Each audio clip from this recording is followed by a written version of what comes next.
everyone, so my name is Ben, so I'm a physiotherapist. So now today we're going to talk about osteoporosis. Now, there is a myth among the public that osteoporosis can cause pain. Alright, how true it is. So basically, osteoporosis does not cause pain directly. Okay, I say again, osteoporosis does not cause pain directly.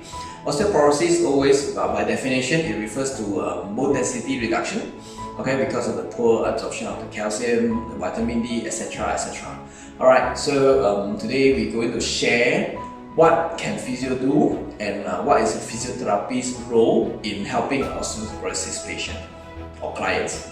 Okay, basically when we talk about osteoporosis, normally it reflects to the aging populations, 15 and above, especially ladies, female, okay, higher chances more than the male. Okay, but anyway, when you see physiotherapists, basically we will prescribe you some exercises, okay, to boost your absorption of the vitamin D.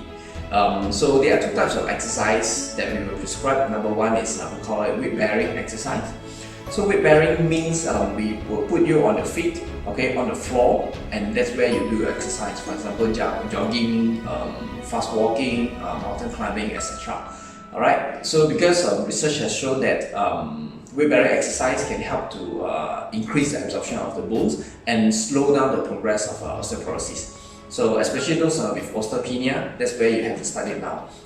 And then in fact, weight bearing exercise also can stimulate bone growth. So therefore, we also encourage kids, teenagers also do a lot of weight bearing exercises, basketball, badminton, okay, to stimulate their bone growth.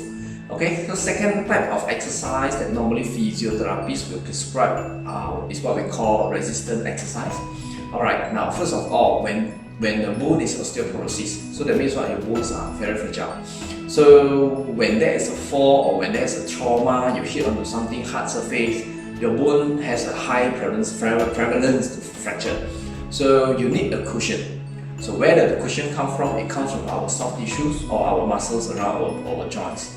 Okay, so therefore this is a physiotherapist's role to prescribe you some resistive exercise or exercise with weight resistance to build your muscles. Alright, so just in case one day if there's a fall, there's a trauma, your muscles will act like a cushion to cushion you, okay, before the direct fall, the force break your bones.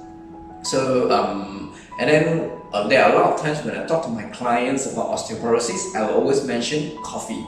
Alright, research has shown caffeine in the coffee reduce your absorption and increase your bone density loss drastically. Okay, so for those who always take or consume coffee, so bear in mind, okay, coffee does do good as well as something to your bone.